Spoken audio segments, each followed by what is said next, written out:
অবশেষে বর্ধমান জেলা আদালতের রায় ঘোষণা করা হলো। 10 বছরের জেল কাস্টাডি অভিযুক্ত 12 জনের এবং 3 বছরের জেল কাস্টাডি বিডিএ চেয়ারপারসন কাকলি গুপ্ত, তার সঙ্গে 5,000 টাকার জরিমানা। 13 জন অভিযুক্ত ব্যক্তি যথা Kakali Gupta, Anup Kumar Mondal, Manas Bhattacharya, SK Chandu, SK Jamal, Kartik Bag, Ganesh Bag, Anil Bag, SK Muktar, Sanjeev Prasad, Shambhu Singh, Atikul Rahman এবং সজল শর্মাকে আন্ডার সেকশন অপরাধের জন্য দোষী সাব্যস্ত করা হয়েছে।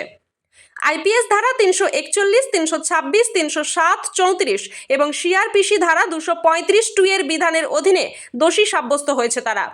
তাদের বিচার বিভাগীয় হেফাজতে নেওয়া হয় এবং তাদের জামিন বন্ড বাতিল করা হয়। মোট 15 জন অভিযুক্তদের মধ্যে 2 জন অভিযুক্ত ব্যক্তি দেবরাজ সিং এবং ভীম সিং আইপিএস 341, 326, 307, 34 ধারার অধীনে শাস্তিযোগ্য অপরাধের অভিযোগে দোষী নন। তারা ফৌজদারি কার্যবিধি ধারা 235(1) এর অধীনে বেকসুর খালাস পায়। 13 জন আসামির মধ্যে কাকলি গুপ্তকে 3 বছর সাজা দিয়েছেন আর 5,000 টাকা ফাইন করেছেন, আর বাকি 12 জনকে 10 বছরের সাজা দিয়ে 360 অ্যালাউ কি করলেন কোর্ট? না, 360 অ্যালাউ করেননি, 360 অ্যালাউ করেননি, কিন্তু যেহেতু 3 ইয়ার্স আছে তার জন্য আমি বেল পিটিশন করব না। আজ কি করবেন? আজ কি করব? এই আদালতে না জাজ কোর্টে? এই আদালতেই করব। হাইকোর্টের কোনো কিছু যাবার কিছু সিদ্ধান্ত কোনো কিছু সেটা পরের ব্যাপার। না, যাদের 10 বছরের ক্ষেত্রে সাজা হয়েছে তাদের ক্ষেত্রে কি উচ্চ আদালতে যাবে? সেটা অবশ্যই উচ্চ আদালত তো যাবে, নিশ্চয়ই যাবে।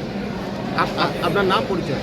বিশ্বজিৎ দাস। তাহলে 360 অ্যালাউ করলেন না, তাই তো? না, 360 অ্যালাউ করেননি, কিন্তু উনি ওনার হেলথের কন্ডিশন চিন্তা করে ওনার পানিশমেন্টটা 3 ইয়ার্স করেছেন আর 5,000 টাকা ফাইন করেছেন। কোন কোন ধারায় করলেন এটা? 341, 326। বাকিদের কিছু ফাইন কিছু আছে বাকিদের? না, বাকিদের কোনো ফাইন নেই, 10 বছর সাজা দিয়েছে। সশ্রম 10 বছর সশ্রম কারাদণ্ড, সশ্রম। হ্যাঁ, কাকুলির জন্য আমরা বেল পিটিশন করি। বলছি বিশ্বজিৎ, 326 এবং 307 ধারায়? হ্যাঁ, উনি টোটালটাকেই 10 বছর দিয়েছেন বাকিদের জন্য। সশ্রম কারাদণ্ড? হ্যাঁ, সব কটাই একসঙ্গে রান করবে, যেহেতু একসঙ্গে রান করবে তার জন্য 10 বছরটাই হচ্ছে হায়েস্ট বাকিদের জন্য, আর কাকুলির জন্য 3 বছর। মানে 326 আর 307 ধারায় 10 বছর? হ্যাঁ, 10 বছর। আপনারা কতজন আইনজীবী দাঁড়িয়েছিলেন? 1 মাস দিয়েছেন। আপনারা কতজন আইনজীবী দাঁড়িয়েছিলেন এনাদের পক্ষে? এনাদের পক্ষে আমরা 3 জন আইনজীবী আছি। কি কি নাম?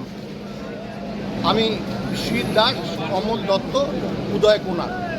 ঠিক আছে। আদালত আজকে রায় ঘোষণা করলেন যে 13 জন ছিল তার মধ্যে one of the female accused কাকুলিতা, ওনার ব্যাপারটা একটু সেপারেট করেছেন। কীরকম, উনি একটা 360 অর্থাৎ প্রভিশন অফ অফেন্ডার্স অ্যাক্টের একটা অ্যাপ্লিকেশন করেছিলেন, তো সেটা রিজেক্ট করেছেন। করে উনি ওনার হেলথ কন্ডিশনের জন্য, মেইনলি ফিজিক্যাল কন্ডিশনের জন্য, ওনার ক্যান্সারের পেশেন্ট এবং ওনার হার্টের প্রবলেম আছে, ওনার আরও বিভিন্ন সুগারের প্রবলেম আছে, এসব কথা চিন্তা করে ওনার 341 যে সেকশনটা আমাদের পুরনো আইপিসি, তাতে আনলফুলি রেস্টেন্ট করার একটা গল্প যেটা এসেছিল, সেই জায়গায় দাঁড়িয়ে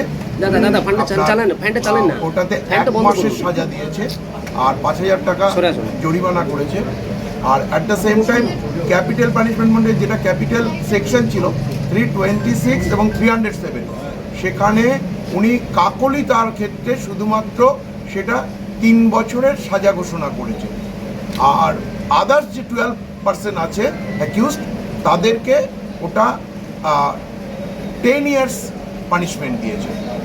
আর সেক্ষেত্রে একটা অ্যানোমালিস রয়েছে, আমি জাজমেন্ট হাতে না পেলে বলতে পারবো না, কারণ কাকলি দায়ের প্রোনাউন্স করার সময় দুটো সেকশনকে একসঙ্গে করে ওই ফাইনের ঘোষণাটা করেছিলেন।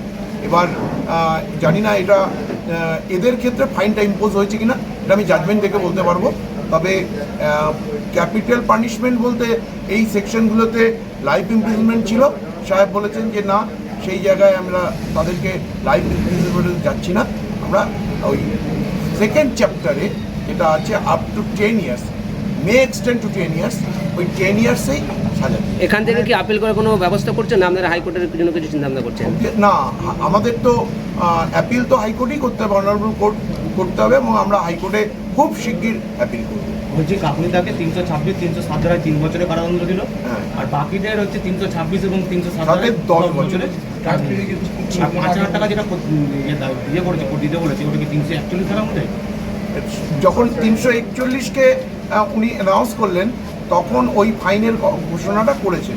এবার আমি জাজমেন্টটা হাতে না পেলে আমি সেপারেট করতে পারবো না যে কোনটাতে কি হয়েছে। একই কেসে ভাগ করার কারণটা কি, মানে 5 বছর না, বা 3 বছর? অ্যাকচুয়ালি কাকুলিতার ক্ষেত্রে ওই যে ওনার অসুস্থতার, ওনার মেডিকেল গ্রাউন্ড, এবং মেডিকেল মানে কি উনি খুব সিভিয়ারলি উনি মানে কি বলবো অসুস্থ, কারণ ওনার ক্যান্সারের পেশেন্ট, ওনার কেমো হয়েছে বা আদার্স যে সমস্ত থেরাপি সেগুলো চলেছে, এবং রিসেন্টলি বোধহয় আগস্ট মাসে ওনার আবার ওই টাটা মেমোরিয়ালে আবার রিভিউ আছে, ফলে সেই দিকগুলো কনসিডার করেছে, প্লাস একজন ফিমেল। তো আপনার নামটা একটু বলবেন। বলছি যেহেতু ইয়েটা কাকুলি বছরের সাজা হলে সেই কোর্টের পাওয়ার আছে যে বেলে মুক্তি দিতে পারে। আর ন্যাচারালি কাকলিতা নিশ্চয়ই ওনার লয়ার তিনি আছেন, তিনি দরখাস্ত করবেন এবং হয়তো কাকলিতা জামিন পেয়ে। আপনার নামটা একটু বলবেন। আমার নাম কমল দত্ত। এই 5 ক্ষেত্রে কনসিডার করে কাকলি গুপ্তকে বা তাকে 3 বছরের কারাদণ্ড দেওয়া হয়েছে, আর বাকিগুলোর ক্ষেত্রে 326, 307, 341 আর 34 এইগুলোকে কনসিডার করে ওনাকে 10 বছরের কারাদণ্ড দেওয়া হয়েছে। 360 সিআরপিসিতে কাকুলি গুপ্তের আইনজীবী আপিল করেছিলেন, সে কি কোর্টে বলে দিয়েছে? আমি কি করেছিলাম? ঠিক আছে, আপনি নয়, ঠিক আছে। যারা আইনজীবী ছিলেন যারা হ্যাঁ। কাকুলি গুপ্ত গায়ে, হ্যাঁ। তারা 360 সিআরপিসিতে অ্যাপ্লাই করেছিলেন, তারা কি approve করেছে? 360 360 হ্যাঁ, 360 অ্যাপ্লাই করে এবার তো না, এবার তো যেহেতু 341 আর 334 যেটা কোর্ট যে সাজাটা দিয়েছেন, অটোমেটিক্যালি ওনাদের তো ওটা তো বেল প্রেয়ারের ক্ষমতা থেকেই গেল, এবং আজকেও তো সাহেব বললেন ওনাদেরকে যে আজকেই আপনি বেল ফাইল করতে পারেন, বলে দিয়েছিল। এবং এটাতে প্রভিশনটা তো বেলের প্রভিশনটা তো থেকে গেল, যেটা ওদের ক্ষেত্রে থাকলো না। 341 তো সর্বোচ্চ সাজা 1 মাস, তাই তো? 1 মাস। আর 34 34 নিয়ে ওটাকে 3 বছরের কারাদণ্ড দেওয়া হয়েছে, দুটোকে কভার করে। 326 আর 307 ওটা তো লাইভ ছিল, আর তার সঙ্গে ছিল 10 আপ টু 10 ইয়ার্স 10 বছরের সাজা দিয়েছেন কোর্ট। ওটা তো 3 বছর তাহলে কনসিডার করে, কাকুলি গুপ্ত থেকে তো 3 বছর দিয়ে যাবে। ওহ কাকলি, আপনারা কথাটাকে গুলিয়ে ফেলছেন, আমি কথাটা ভালো করে শুনুন একবার। কাকলি গুপ্তর ক্ষেত্রে 307, 326 কনসিডার করেনি, যদি করতো তাহলে সেই সেকশনটাতে সেই অনুযায়ী তাহলে সাজাটা বাড়তো। যেহেতু সেকশনটা কনসিডার করা হয়নি, 307 আর 326, 341 আর 34 এই দুটোতে কাকলি গুপ্তকে সাজা দেওয়া হয়েছে। এটা কি ঠিক আছে? অসুস্থতার কারণে কি এটা করা হলো? অবশ্যই অসুস্থতার কারণ, ব্লকেজ অফ হার্ট, ক্যান্সার, এই সব জিনিসগুলো কোর্ট কনসিডার করেছেন। কোর্ট কনসিডার করেই তো এটা 341 আর 34 নিয়েছে। কাকলির গুপ্তর ক্ষেত্রে 326 আর 307 নেয়নি, যেটা অন্য সবারই ক্ষেত্রে নেওয়া হয়েছে, এবং অন্য সবারই ক্ষেত্রে নেওয়া হয়েছে সেইখানে দুটো ভাগ করা আছে। 326-এ একটা পার্ট 1-এ বলা আছে যে লাইফ, আর একটাতে বলা আছে পার্ট 2-তে বলা আছে তারা আপ টু 10 ইয়ার্স। ওই 10 ইয়ার্স থেকে কনসিডার করে 10 ইয়ার্সের সাজা দেওয়া হয়েছে। ফাইন কি একজনকেই করা হয়েছে? হ্যাঁ, ফাইনটা কি একজনকেই করা হয়েছে? ফাইন জরিমানা করা হয়নি। হ্যাঁ হ্যাঁ। এই কাকলি গুপ্তর ক্ষেত্রে ওই 3 বছর আর তার সঙ্গে 5,000 টাকা। সবার ক্ষেত্রে কি সশ্রম কারাদণ্ড? আর এদের ক্ষেত্রে শুধু 10 বছর, এখানে কোনো ফাইন করা হয়। আপনার নাম পরিচয়টা একটু বলুন। আমার নাম হরিদাস মুখার্জি, আমি এই কেসের সরকারি আইনজীবী। পূর্ব বর্ধমান থেকে কৃষ্ণ সাহার রিপোর্ট,